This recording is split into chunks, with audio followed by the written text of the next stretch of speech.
איתן, לא? איתן אורנשטיין, נעים מאוד. תקשיב, אתה לא אמור... היית להיות בפרישה עכשיו? למה אתה בורח? ברצינות, אתה לא חושב שאתה חייב דין וחשבון? איתן, נראה לי אם יש מישהו שאתה חייב לדין וחשבון זה הציבור על מה שהיה לך עם אפי נווה. כמה הקלטות לדעתך היו לך עם אפי נווה בטלפון מלבד זאת שנתפסה? שבאו מקדם אותך לנשיא בית משפט מחוזי. איתן, נו תהיה רציני. סך הכל מבקשת ממך לענות לכמה שאלות שרק הגיוני שתענה עליהן. בכל זאת, נשיא בית משפט מחוזי שפורש בגלל פרשה מביכה ונזיפה מהנציבות על השופטים. קיצור נדפק על היומיים הראשונים. לא, אבל עדיין הגעת לכאן וקיבלת כבוד.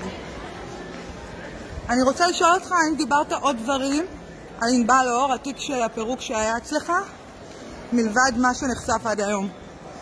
אנחנו עוד כאן, אתה יודע. לא חושב שצריך לתת דין וחשבון, אה? לא.